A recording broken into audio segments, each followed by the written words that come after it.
lo que creemos nosotros se debería siempre realizar en cada paciente que venga a un tratamiento rehabilitador. No precisamente estético, no precisamente anterior, no precisamente posterior. De manera general, todos los pacientes acuden con una sola molestia. Sin embargo, el abordaje nuestro siempre tiene que ser integral. Eso no implica que tenga que hacerse todo, sí, pero nosotros optamos por hacer una planificación siempre integral. Para exponerle eso al paciente, ya les he explicado cómo, o si no les expliqué, creo que no. Bueno, nosotros solemos tomar fotografías. Después de tomarle la fotografía, el paciente es examinada clínicamente, obviamente hace su historia clínica, pasa a un espacio donde nosotros damos clases ahí en la misma clínica, y ahí al paciente se le explica qué es lo que tiene. La consulta promedio en nuestra situación, nosotros la cobramos siempre y dura como promedio una hora y media. Así el paciente haya venido con una sola molestia o por un cambio de una obturación, no sé. Excepcionalmente solo se habla en el consultorio, pero generalmente lo que hacemos es eso, ¿no? Y bajo ese criterio, casi la mayoría de los pacientes, si no todos, pasan por un proceso de fotografía que usted ya lo sabe. Entonces, doctores, lo que quisiera que vayan viendo es que cuando el paciente acude a consulta, ustedes tienen que hacer relaciones de planos, de líneas de referencia faciales, que nos brindan, digamos, al momento de hacer un tratamiento estético del sector anterior, muchas pautas, ¿no? Como van a ir viendo en el progreso de los módulos. Un caso, por ejemplo, que hay de un descenso de labio o de hiperactividad del labio superior. Entonces, lo que nosotros con estos planos evaluamos es la simetría que puede o asimetría que podría tener el paciente, ¿no? Que en este caso creo que no tiene mayor inconveniente, ¿no? Entonces, evaluamos, obviamente, planos bipupilar, el plano intercomisural, línea media, ¿no? Estas líneas que son paranasales son muy importantes porque se asume que entre esos planos o esas líneas deberían entrar las 6 piezas anterosuperiores, o sea, de canino a canino, teóricamente. Ahora no siempre se aplica eso, ¿no? Existen pacientes que tienen el rostro o el maxilar de cierto tamaño, con cierta atrofia, por decirlo así. Sin embargo, los dientes mesiodistalmente tienen una amplitud mayor, que no siempre hacen que esa regla se cumpla, pero son referencias, ¿no? Son guías de orientación. El plano bipupilar siempre debe estar paralelo a la línea intercomisural. En sonrisa, ¿no? En relación al labio superior. Existe otro plano que pasa por el borde inferior de los incisivos centrales superiores, que también debe ser paralelo al plano bipupilar, que se supone que es el plano más paralelo que hay en relación al piso. O sea que esas líneas de referencia, por favor, no dejen de hacerlas. En el caso del paciente del doctor, ¿cómo se llama usted, doctor, perdón? Roger. El doctor Roger ya tiene un paciente encaminado. Creo que ese sería un buen paciente porque es un paciente apretador. Creo que está condicionado a un restablecimiento de dimensión vertical. Entonces, si ese paciente acepta estar con nosotros este tiempo, que son 2 meses más o menos, creo que podemos trabajar muy bien el protocolo, ¿no? Es un paciente absolutamente indicado para distintas técnicas. Entonces, doctor, tiene que hacer esta evaluación usted y ya aquí ya va a empezar usted a tener ciertas referencias. Miren, no sé, yo no lo he visto al paciente de perfil, no sé qué aspecto tendrá el perfil, no sé qué clase es, aparentemente clase molar 1, pero si tiene biprotrusión, por ejemplo, de pronto tendría que ir a ortodoncia. Si él no está de acuerdo, seguimos nomás el plan, no hay problema. Por otro lado, creo que también en el sector molar inferior derecho tiene una, no sé si estoy equivocado, aparentemente la mordida no está de la mejor forma, o sea, pareciera estar cruzada. O sea, hay que hacer esa evaluación funcional en clínica para ver que el encerado tenga que ser modificado, o sea, tenga que modificar esa posición si es que no va a ir a ortodoncia. ¿No? ¿Estamos bien? Entonces, hay que valorar los grados de convexidad o no que tenga el paciente, ¿no? El grado de exposición que tiene el paciente, es muy importante determinar eso, ¿no? La simetría que exista entre cada diente, la exposición de encía, la exposición de los bordes incisales en relación al borde superior del labio es primordial. Esta paciente está en sonrisa, ¿no? Plena aparentemente. Sin embargo, esto igual, teóricamente, sin embargo se menciona que el borde incisal de los dientes superiores debería ir en contacto con el borde superior del labio inferior, en un área en el cual el área seca y húmeda se unen. ¿Sí se entiende? Ya van a ir viendo de a poco, pero debería entonces, de acuerdo a ese criterio, estos dientes crecer, deberían tener un incremento incisal, ¿me entiendes? Ese aspecto es importante tenerlo en cuenta porque dentro de las muchas formas que hay para determinar ancho y alto, una de ellas es esa. Es muy raro que un paciente al pronunciar la letra F se le introduzca el borde incisal en el labio inferior. Entonces, ese signo nos estaría diciendo que ese diente tiene una amplitud mayor, ¿no? Exagerada. Entonces, las fotos, para determinar no solo relación canina y demás, sino aspecto estético, de uno y de otro lado, ¿no? Izquierda, derecha, a medio perfil y perfil completo, son bien importantes. Yo lo voy a pasar esto muy rápido porque ustedes con el Dr. Pazzi han desarrollado todo esto, es la parte del DSD. Esta línea de la sonrisa, que está relacionada con el borde inferior de los dientes superiores, es la que les decía que debería ir en contacto, ¿no?, con el borde superior del labio inferior. Hay que evaluar, en este momento sería muy atinado tratar de qué tanto ustedes podrían incrementar hacia vestibular para obstruir este espacio oscuro, ¿no?, los carrillos.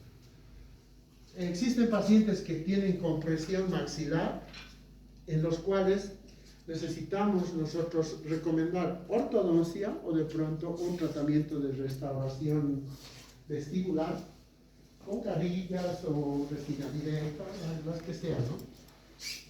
Entonces la evaluación de los carrillos también es importante, por favor. Esto ya lo han hecho. Lo importante aquí, no sé cuál es el criterio con el cual han tomado el DSD.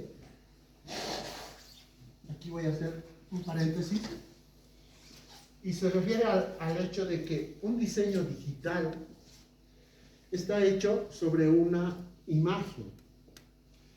Y un diseño digital hecho sobre una imagen es un diseño en dos dimensiones. Y la arcada, la boca en sí, o los maxilares, no son una imagen plana, no es algo recto, ¿me entiendes? Entonces, cuando ustedes hacen el diseño digital, asumo yo que en los dos centrales de pronto las proporciones que ustedes le dan en medidas son las correctas, sí. pero ya cuando tú vas y ves el lateral, ya no, para verlo de frente al lateral tendrías que venirte a este lado, si es que es izquierdo, si es que estoy viendo el lateral izquierdo de la doctora. Yo vengo acá, si veo el canino tengo que venir más acá. La idea es que en un diseño digital, para tener una amplitud exacta, deberíamos tener una tomografía. El verdadero DSD, creemos nosotros, está hecho sobre una tomografía, el cual tú puedes manipularla tridimensionalmente y ahí determinar con exactitud cuál la amplitud y cuál es el largo que tiene ese diente y el que podrías proponer. ¿Ah? Entonces, bajo esas consideraciones, el DSD, la verdad es que yo mucho no lo uso. Sin embargo, te orienta a tener ciertos criterios o de pronto es un arma para nosotros poder vender pues lo que hacemos, ¿no? O sea, el paciente no sabe eso. Pero si tú le haces un DSD que teóricamente debería demorar unos 10, 15 minutos de canino a canino, y eso menos, unos 7 minutos, y hacerle ver al paciente más o menos cómo es que quedaría, entonces el paciente es que se convence y es es una herramienta de marketing.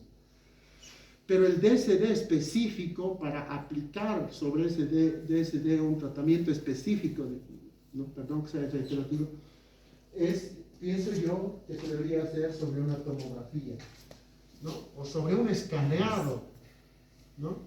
Entonces, bueno, bajo esas consideraciones nosotros tratamos de determinar, es lo que les digo acá, ¿no? Doctor, disculpe, ¿se puede utilizar modelos de estudio? Claro. De la tomografía para hacer ese funcional.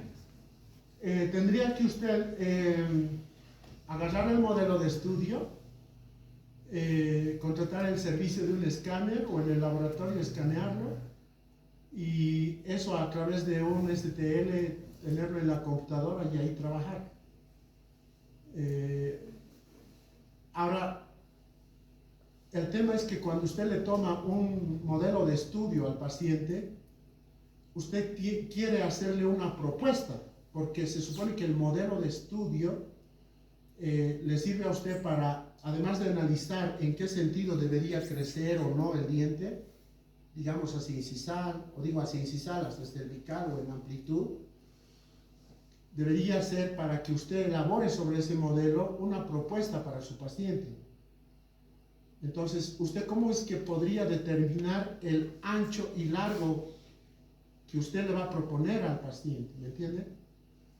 Entonces, a lo que estamos yendo es al hecho de que usted va a poder, con una operación aritmética que vamos a ver ahora, determinar el ancho y largo del diente y proponerle eso al paciente. Ahora, en un modelo no está mal hacerlo, pero tener un modelo de estudio y mostrarle al paciente no es lo mismo que tenerlo en la boca como tal, la propuesta, o sea, el mock-up. ¿Me entiende? ¿O no? Creo que no todavía, ¿no? Ahorita pero vemos. Mire, entonces, perdón, estoy retrocediendo. Ahí. Esto es lo que le digo, doctor. Entonces, viene el paciente, fotos, en muchos de los casos. Apenas entre el paciente, llena la historia clínica, hay un espacio ahí donde se menciona el motivo de consulta, y el motivo de consulta, digamos, porque es nuestro módulo, dice carillas. Entonces yo ya estoy evaluando, apenas empiezo a hablar con ella, le digo que se quite el barbijo por la época, ¿no?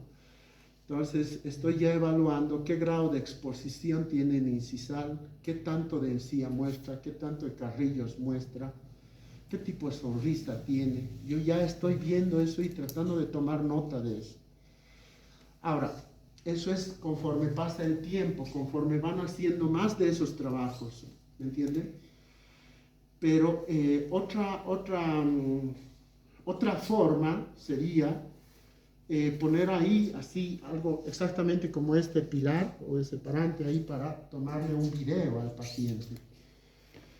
y que la enfoque ella hablándonos de sus necesidades o de su motivo de consulta. El tema es que con fotografía, con video o solo clínicamente, ustedes tienen que empezar o tienen que indagar todos esos detalles que estamos viendo: simetrías, paralelismos, exposición de encía, exposición de labios, si la sonrisa es baja, media, alta, qué tanto de carrillos muestra, si muestra los dientes inferiores o no, si se inhibe o no al sonreír.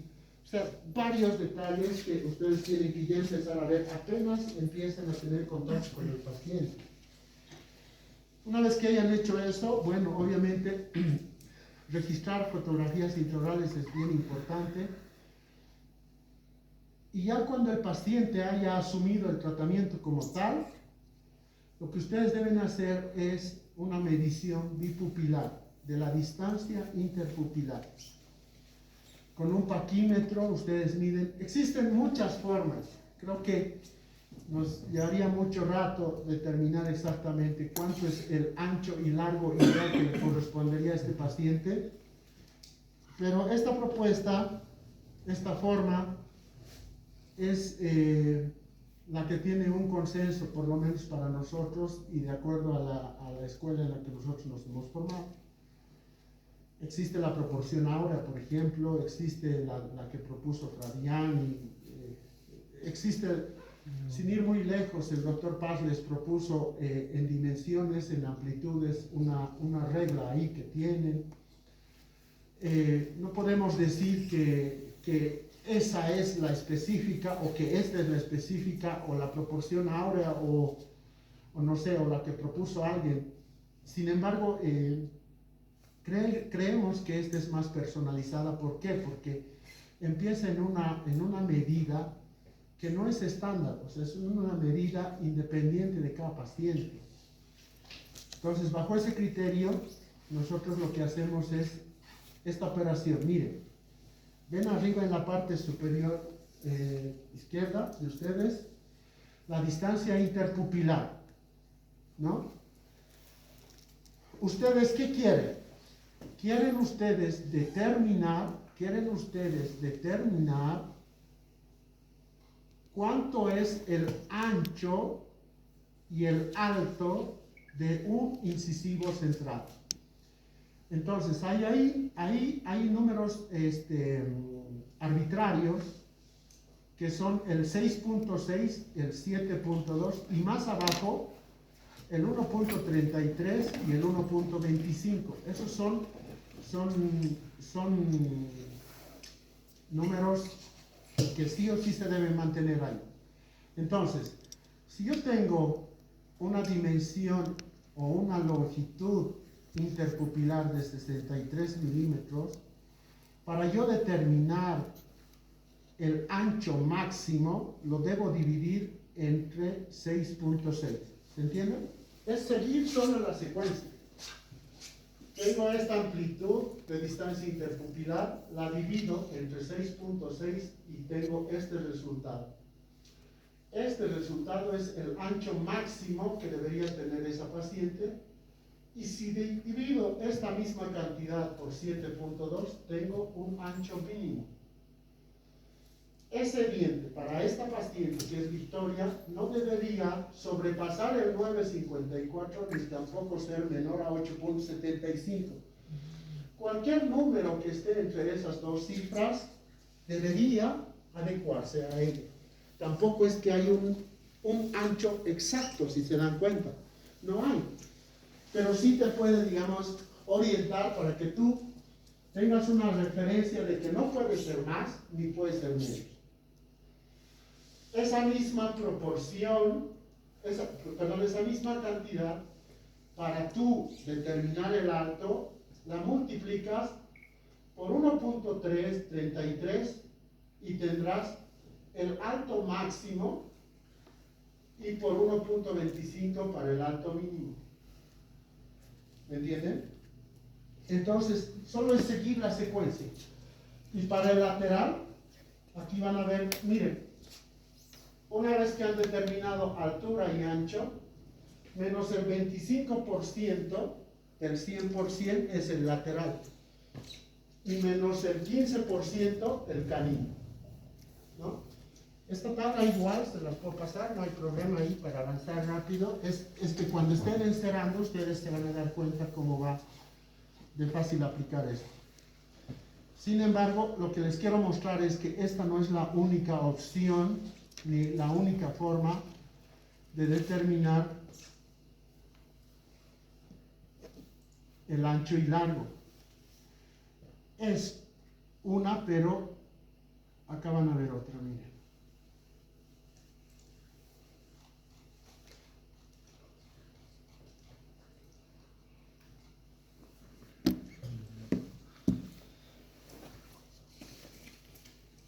¿Hasta ahí tienen alguna duda? Lo que tenemos que nosotros determinar es que si las amplitudes o longitudes de ese diente están acorde al rostro del paciente. Por ejemplo, este es un caso que hicimos de Valeria.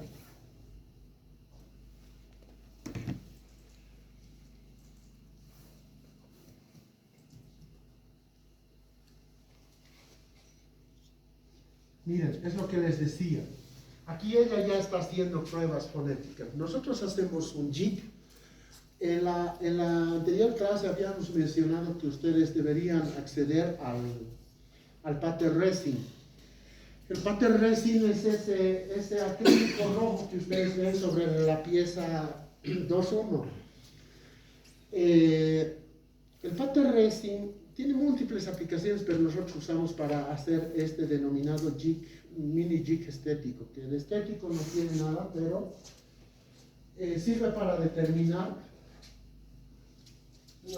el espacio de trabajo que yo debería tener en posterior y en anterior, pero también para yo poder determinar e indicarle al paciente cuánto de largo es que puede ser ese diente.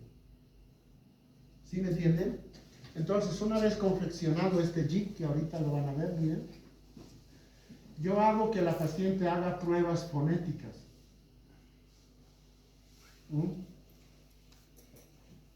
Miren. Entonces, yo puedo disminuir acá más, porque veo, miren, veo que acá está muy por debajo ¿qué hemos dicho? Del borde superior del labio. Entonces, aquí ya te está orientando que este paciente no tiene mucha posibilidad de agrandar hacia incisal con una carilla, ¿me entienden? O si se puede, es muy mínimo, o de pronto tendrá que desgastarse un poco incisal para compensar ahí. Pero no tienes mucha posibilidad de hacer el incremento incisal, ¿me entienden? ¿No? Ahora, obviamente hay otras consideraciones que deben evaluar. En el caso de ella, por ejemplo, su ortodoncia no culminó, es un cuento que seguramente ya lo vamos a ver, pero lo que quiero mostrarles es que no es la única forma. Porque ya el paciente viene, miren, el paciente ya viene con una amplitud y longitud definida. ¿Qué te dice Aníbal Alonso? O sea, yo necesito, incluso dice él, yo no necesito tener corona para determinar cuánto de amplitud y longitud tiene ese diente. O sea, él dice que sobre un resto radicular, tranquilamente él puede hacer con un encerado la reconstrucción de ese diente. Entonces, él se enfoca en ver el contorno del diente para determinar la amplitud y longitud de los dientes. Así que acá nosotros tenemos muchas referencias de cómo es que este diente debería ser. O sea, el borde incisal es lo único que le falta. No tiene agrandamiento gingival, así que hacia cervical es muy difícil que estos dientes tengan que crecer, ¿no? Entonces yo tengo muy poca opción, muy poco hacia abajo. ¿Por qué? Porque se ven desgastes. O sea, no hay dónde tampoco buscarle, no hay por qué buscarle, como dicen, 3 pies al gato, ¿no? Otro ejemplo, miren.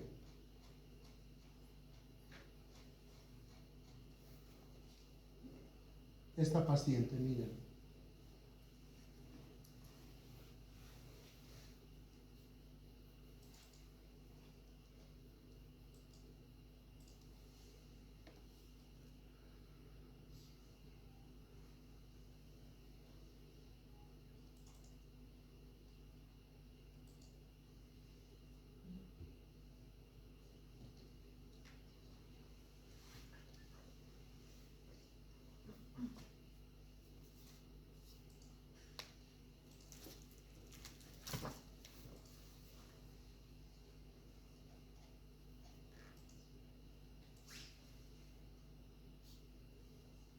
En cambio esta, miren.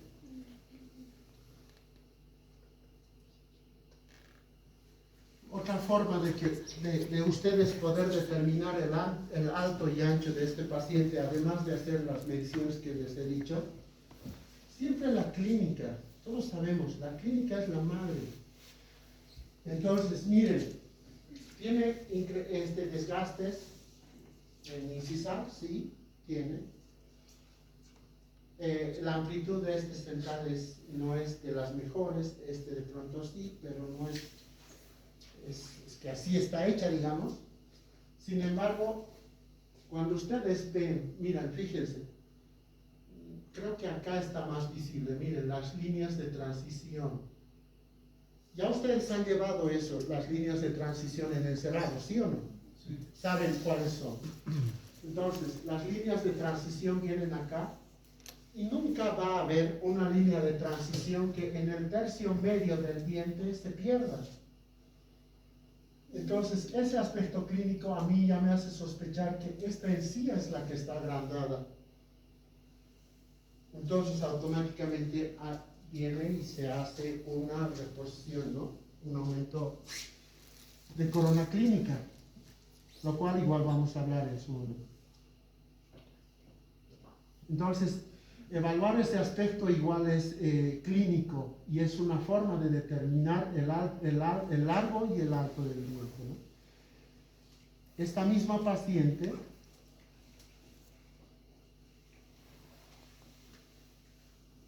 vamos a ver el caso completo, pero esto solo para mostrarles. Mira, esta misma paciente va a cirugía. Obviamente hay que montar el articulador y acá miren. Ya acá le confeccionas el jig, buscas espacio protético y confeccionado el jig ahí,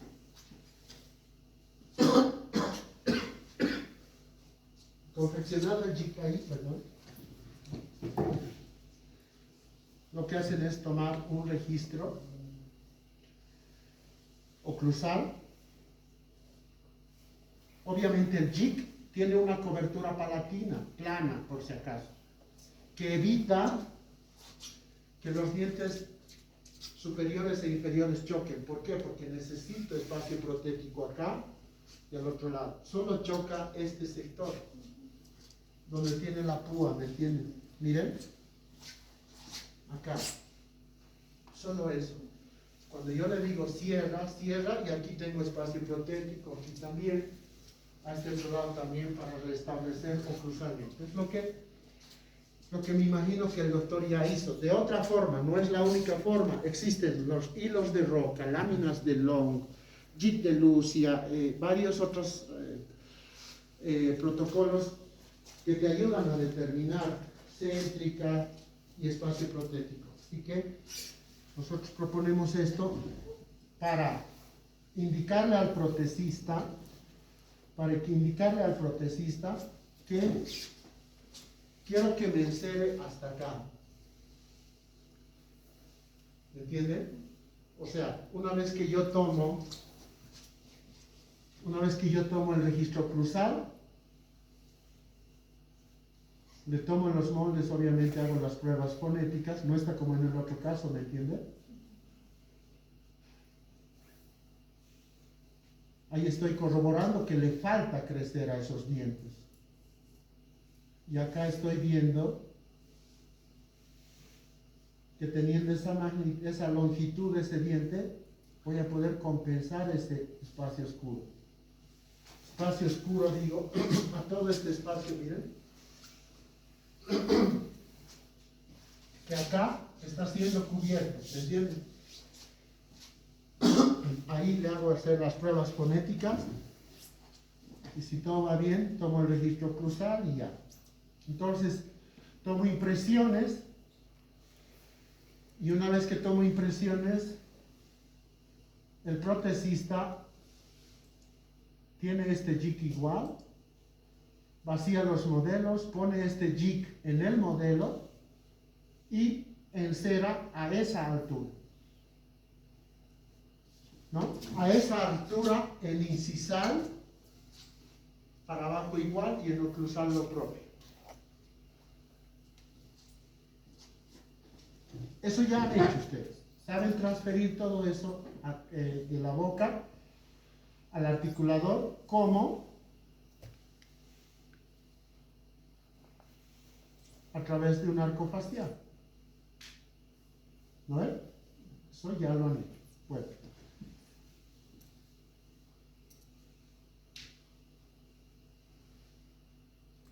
¿Hasta ahí tienen alguna duda?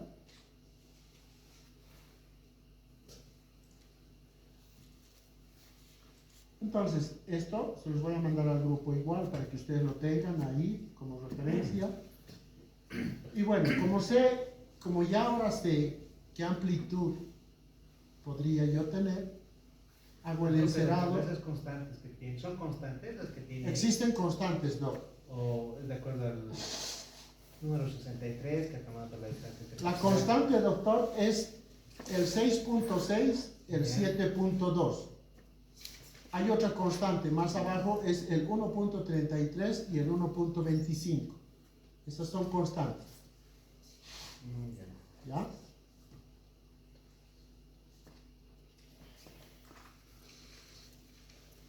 Este es el encerado que hacemos en función de la determinación del alto y ancho que ya hice. Esto ya lo han llevado ustedes. Aquí está una propuesta.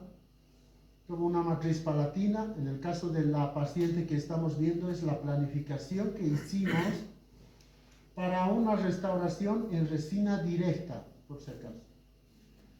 Vamos a hablar mucho de hacer, quienes traigan paciente y quienes quieran hacer resina directa, igual, súper bien. Y aquí está haciéndose el protocolo. Todo el examen clínico previo, fotografías y demás, dimensiones de largo y ancho. Encerado diagnóstico, buena impresión, encerado diagnóstico, llave palatina. Llave palatina al encerado y después del encerado vamos con nuestra llave palatina a la boca. ¿Ya? Pero antes, en este caso, perdón, antes hacemos el mock-up. O sea, le hacemos ver el encerado, cómo es que quedaría en boca. Ahí está. Los diastemas ya no están ahí. ¿No? No le agrada, hacemos otro proyecto. Volvemos a probar, ese es el que le agrada más, entonces aprobamos ese. Tomamos color.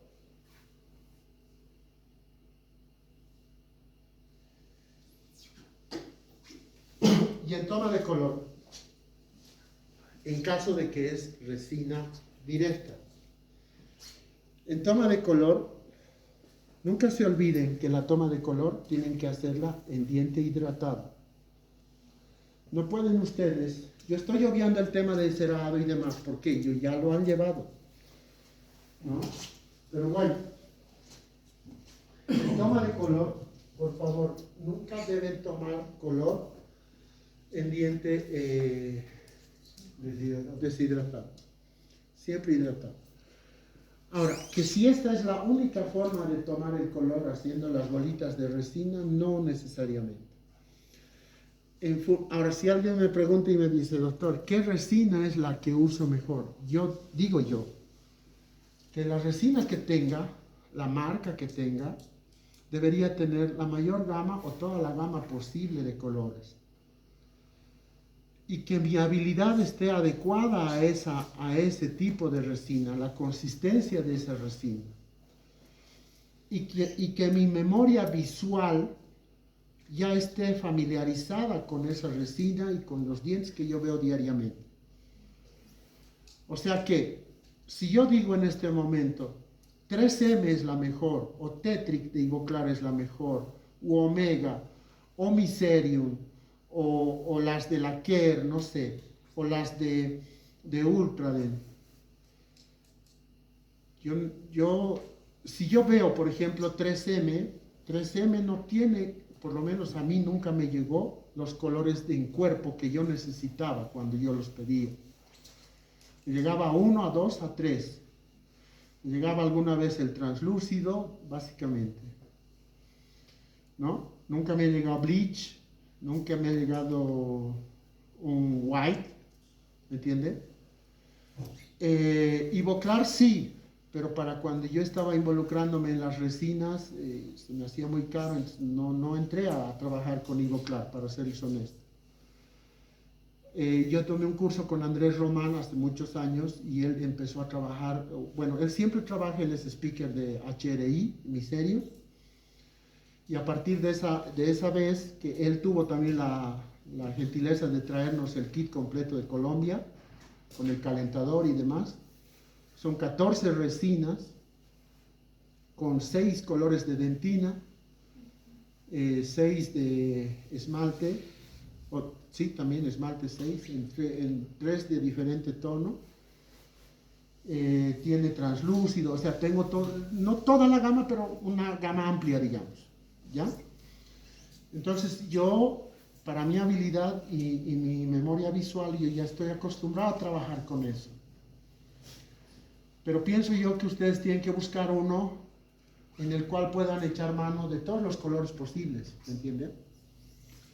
Ahora, adicionalmente a eso, ustedes también tienen que buscar tintes, ¿no? Opacadores en resina y fluidos.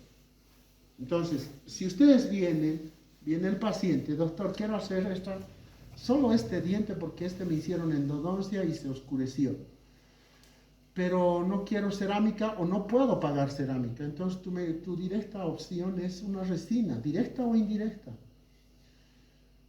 Entonces tienes que opacar primero ese sustrato, tomar impresión, hacer una resina indirecta, tú o el laboratorio, pero la tienes que opacar antes. ¿Y qué tipo de opacadores conoces? Distintos, pero básicamente son fluido y resina como tal.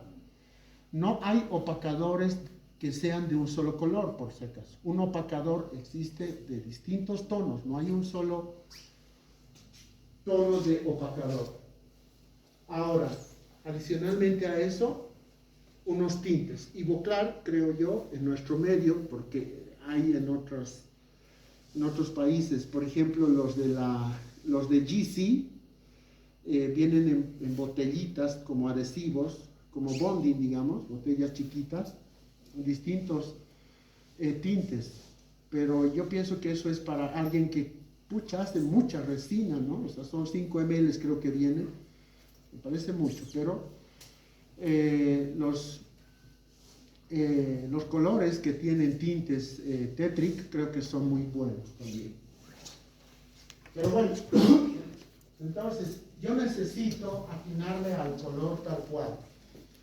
Entonces voy haciendo la toma de color. La toma de color la hago del sustrato, obviamente, a nivel cervical, a nivel del tercio medio y a nivel del tercio incisal. Siempre considerando que a nivel del tercio incisal el esmalte tiene un grosor X, que termina en 0,2 promedio. Y que a nivel incisal la dentina tiene un grosor igual que termina en 0,1, 0,2, ¿no?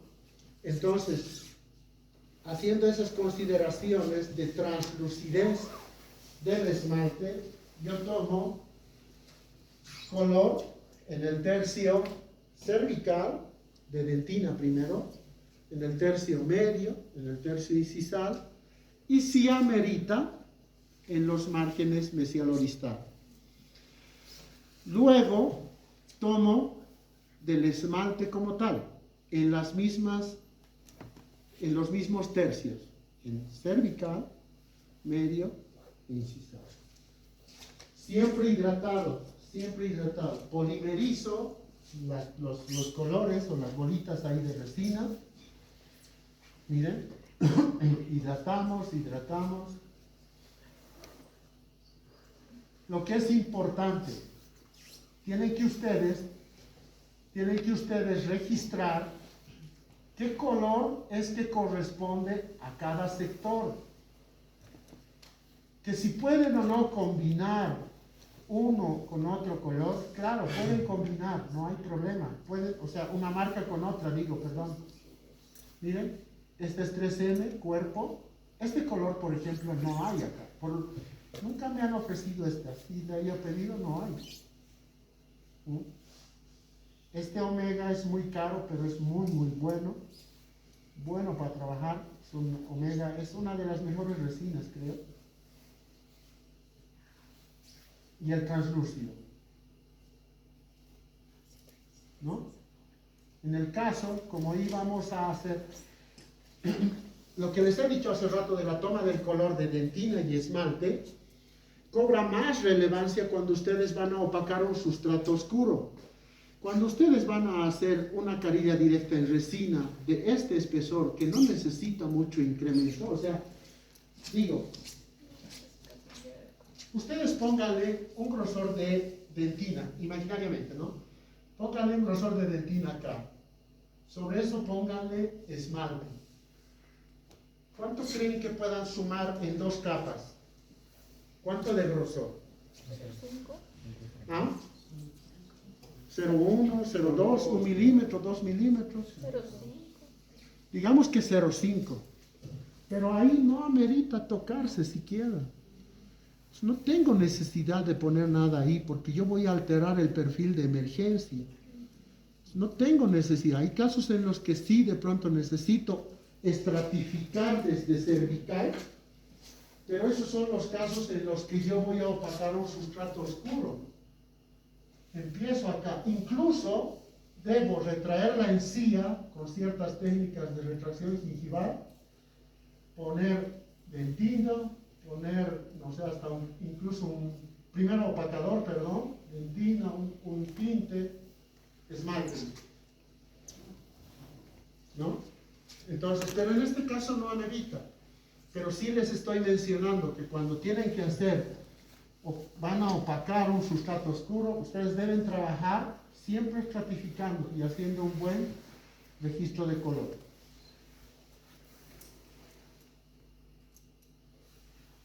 ¿Aíslan o no aíslan? Yo creo que el procedimiento de aislado absoluto facilita mucho el trabajo para muchos procedimientos, pero eso no implica que procedimientos hechos sin aislado absoluto no sean duraderos.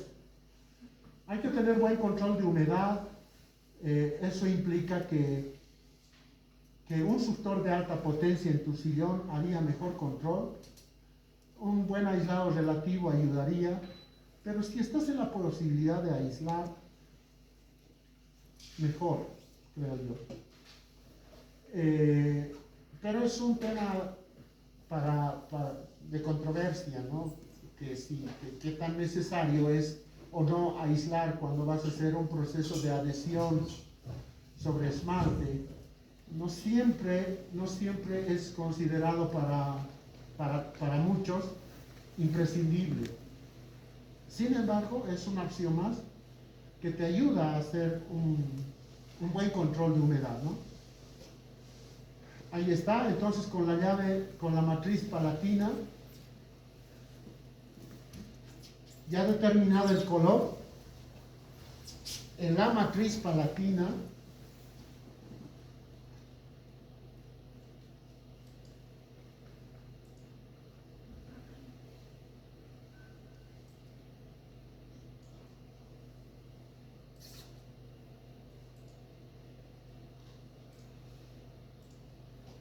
miren acá,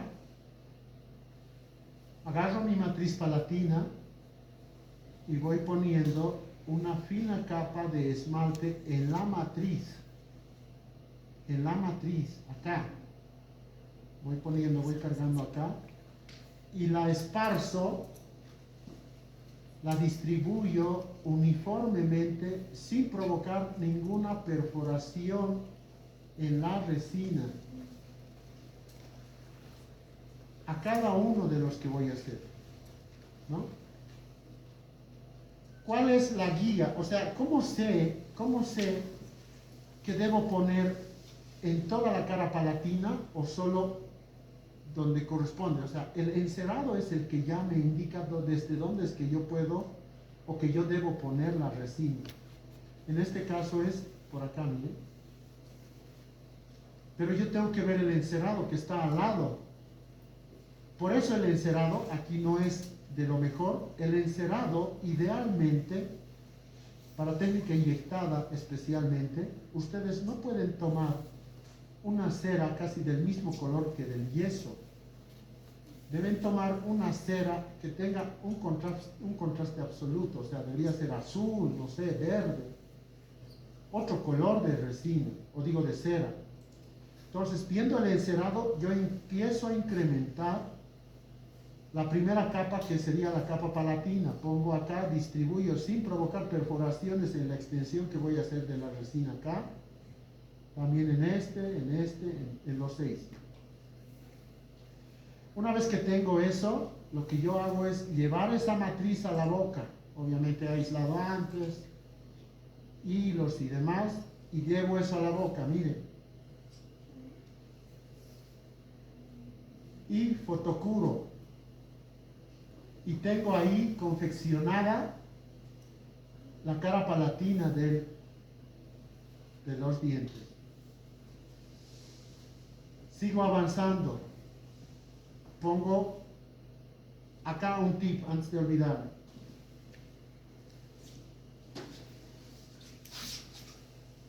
Ustedes van a poner la matriz palatina hacia palatino de los dientes.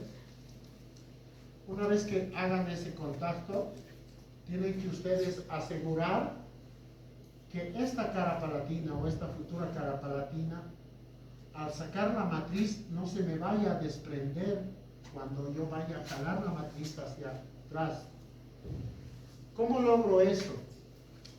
Pongo una resina fluida, muy finita, o una gota, y la esparzo con un microaplicador del estilo italiano, o un instrumento tipo sonda exploradora. Esparzo esa fluida para que haga un contacto íntimo entre esta futura cara palatina y el diente. Hago eso en todas.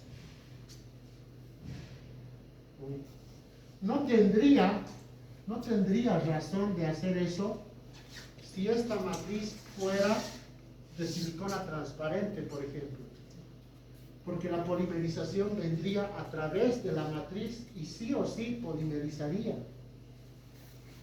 Pero si yo acá voy a polimerizar a través de la matriz, obviamente no va a llegar el grado de conversión a este sector, por el grosor que tiene la matriz.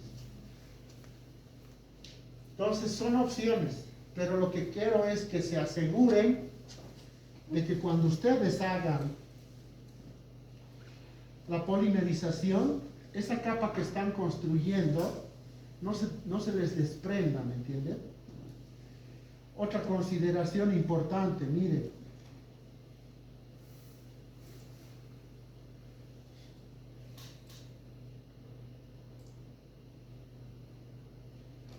Cuando hagan ustedes una matriz palatina, corten. Este corte está hecho, o debería estar hecho, no es acá preciso, pero debería estar hecho, en la unión de la cara incisal y la cara vestibular. O sea, en ese ángulo es que deberían cortar. O sea que acá debería haber un tope que representaría la cara incisal. ¿Sí se entiende? ¿Sí no? Miren, si este es un incisivo central visto de perfil, la matriz palatina debe confeccionar para palatino y para borde incisal también. ¿Me entienden? Y hay una unión entre el borde incisal como tal y la cara vestibular. O sea, la cara vestibular y el borde incisal hacen un ángulo. Y en ese ángulo es que debería ser cortada la matriz. ¿Ya? Y cuando hagan esa cara palatina, deberían estar ya confeccionando también el borde incisal o la cara incisal.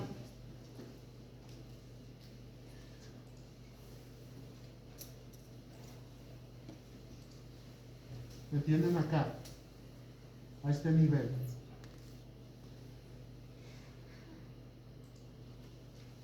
Bueno, ahí, a esto, y acá, miren. otra cosa acá. Pueden usar tira de celuloide, sí pueden usar. Pueden usar, Teflón. ¿perdón? Teflón. El teflón para esta situación no es estable, doctor. ¿Por qué? Porque lo que yo voy a hacer después de confeccionar las caras palatinas, confeccionar las caras interproximales, o sea, voy a cerrar mi círculo para yo tener que hacer solo una estratificación vestibular.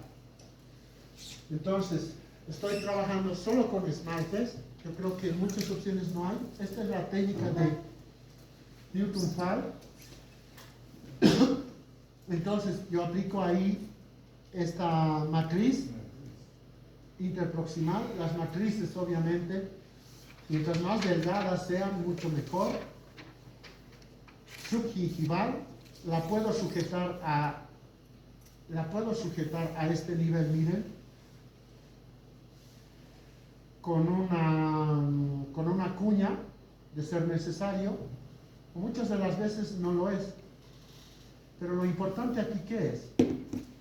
Una vez que has puesto esto, tienes que dimensionar la amplitud que te tiene que quedar de mesial a distal y la amplitud que vas a dejar de mesial a distal para este otro central. Tienes que sujetar esta matriz en una posición que esté considerando las amplitudes ideales para cada uno de estos dos. Puede que yo erróneamente cargue acá mucho esmalte y este diente se me va a quedar muy ancho y este estrecho. Perdón.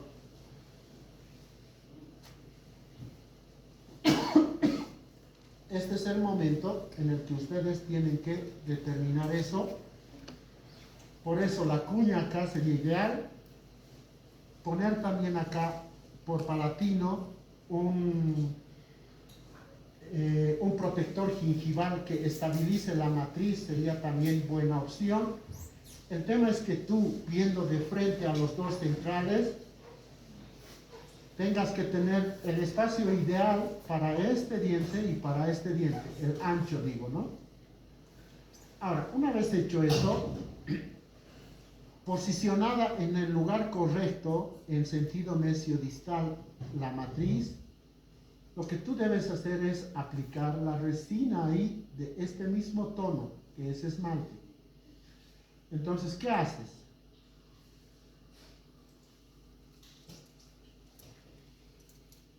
Echas una gota de flow acá, fluida, con carga o sin carga, mejor sin carga, porque la que es con carga no fluye mucho.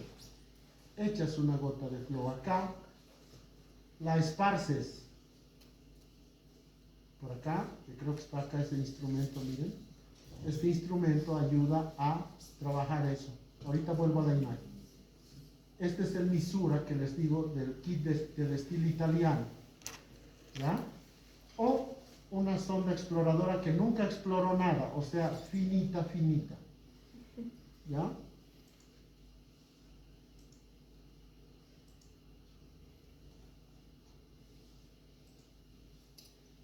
Entonces, miren, acá, hecho fluida, mejor si es del mismo sistema, ¿no? Pero bueno, acá, fluida y la esparzo hacia este lado y hacia este lado. Hay un concepto, dos objetos de masa o masa no pueden ocupar el mismo espacio. Así que sobre eso yo pongo esta resina del mismo color de esmalte, ¿no? Acá. ¿Me entienden? ¿Con qué finalidad pongo la fluida? Para hallar, para encontrar una mejor unión en esta cara de la resina con la superficie del diente. Si yo pongo directamente solo resina, la consistencia de la resina no me permite lograr un buen sello a ese nivel, un buen sello, una buena unión entre la resina y la cara mesial de este diente, o distal en este caso. ¿No? Y así voy confeccionando una y otro otra pared, mesial y distal. Otra papá. Gracias.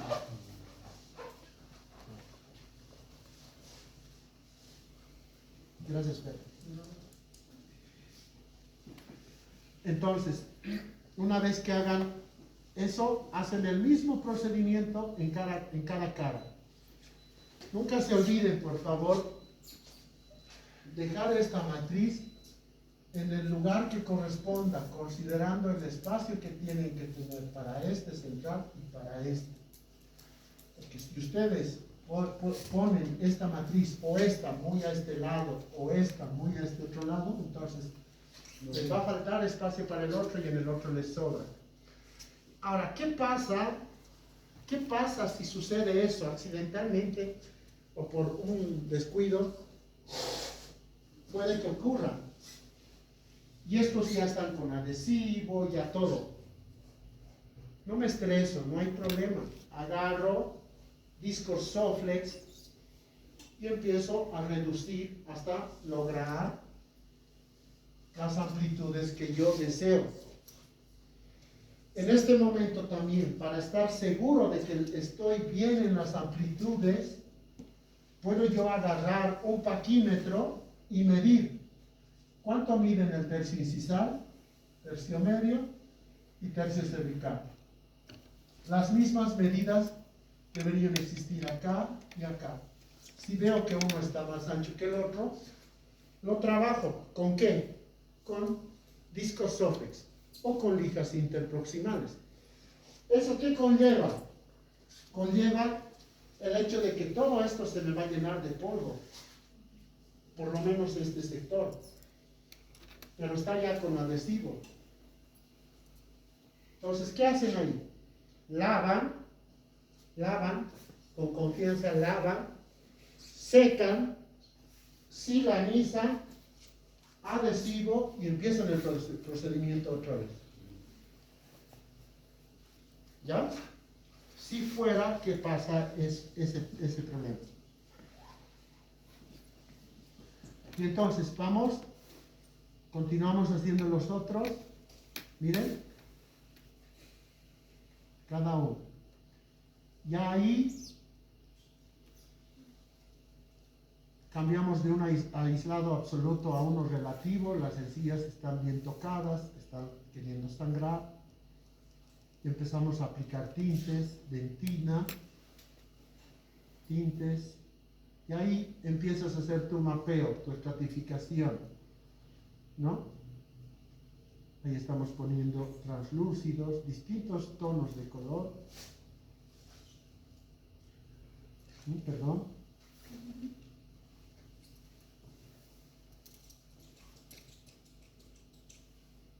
Ahí. Acá pueden, para no... El teflón en sí no está determinando nada acá, solo que ocurre que existe casos en los que van a tener tal vez que... Perdón.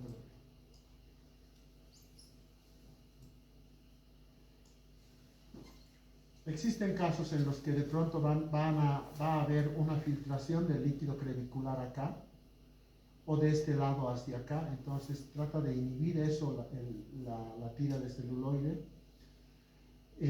Otro tema, pasa que de pronto has incrementado resina y tienes que disminuirla, agarras una fresa, la disminuyes, cortas la resina y tienes que silanizar adhesivo para que ese adhesivo no se te vaya al otro diente. Entonces está esta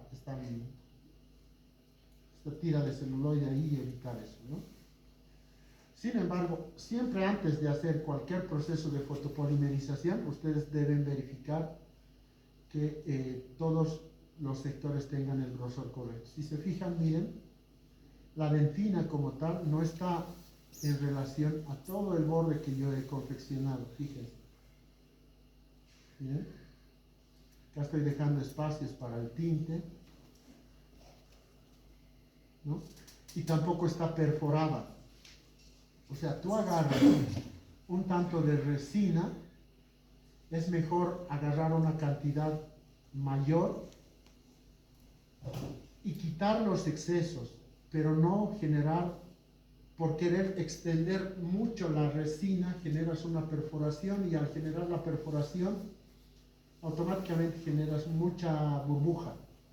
Y cuando estás puliendo, eso no se pule porque no se pule. Te va a quedar siempre, hay un espacio, una interfase. Entonces es mejor no perforar la resina. Y cuando la estás esparciendo, mejor si la esparces con gomas, con pinceles de silicona o te ayudas con pinceles si es que aún no tienes mucha habilidad en el manejo de las espátulas, ¿no? Pero con mucha paciencia, siempre con lupa, siempre con lupa.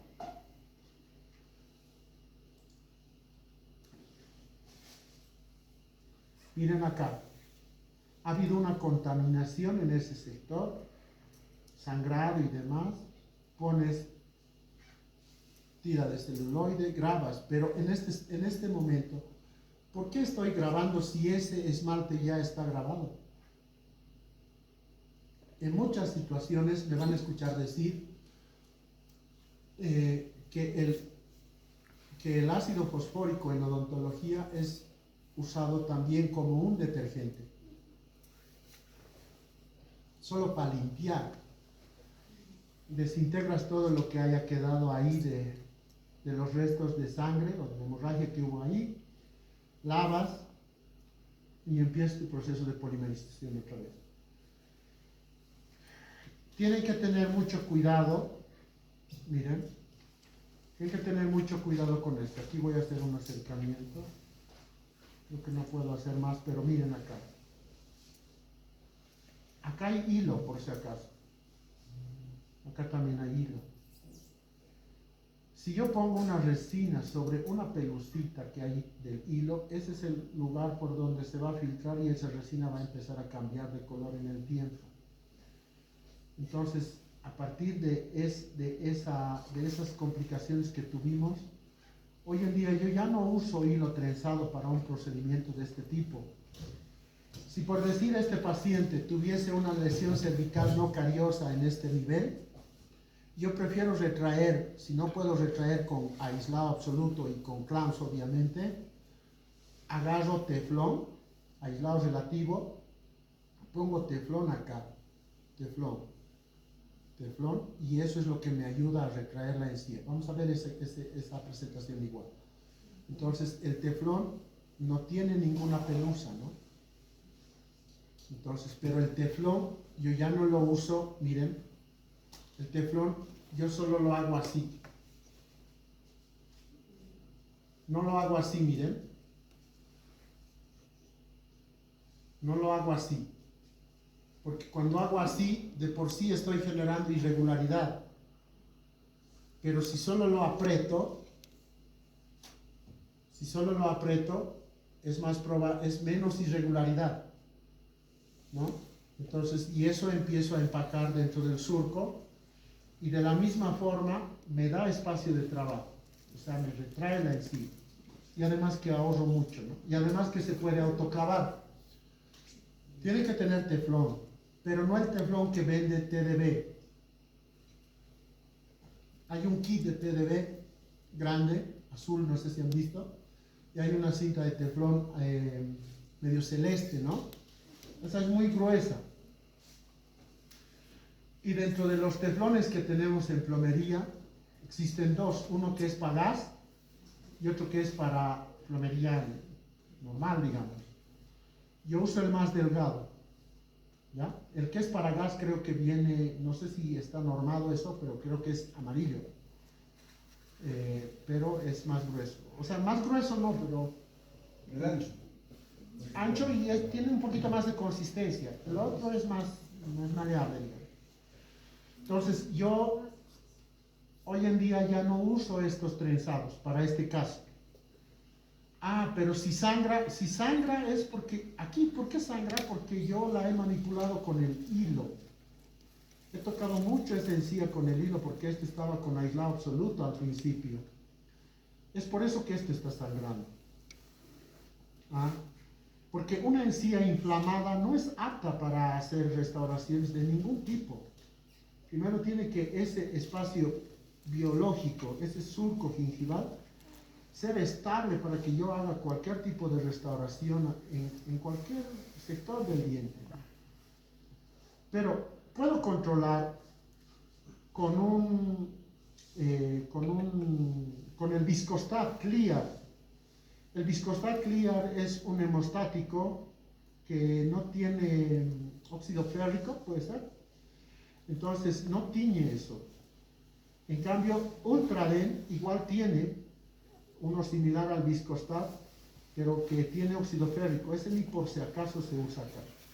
Pueden usar el Clear, que es blanco como tal, dejarlo ahí, o simple y llanamente esperar el proceso de coagulación sanguínea, que está en promedio 12 minutos máximo, 5-12 minutos. Entonces, mientras tú estás haciendo o trabajando en otro sector, esto va a calmar. La manipulas con calma y empiezas a hacer tu estratificación. Entonces hay que tener cuidado con los hilos trenzados para este procedimiento. ¿No? Ahí, y empiezo a confeccionar la pared distal. Luego viene esmalte, dentina, tintes. Fíjense ahí los tintes. Este es el post inmediato. Miren, perdón. Voy a hacer esto, miren. Miren acá cómo se ven los tintes. Miren acá. Estos son tintes en realidad.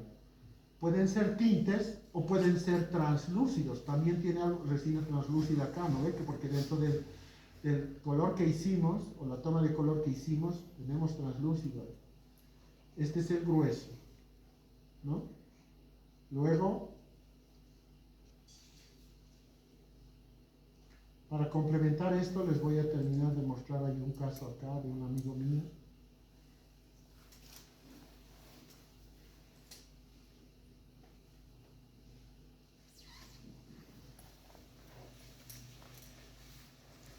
Para que no se les olvide lo que estamos repasando, por favor.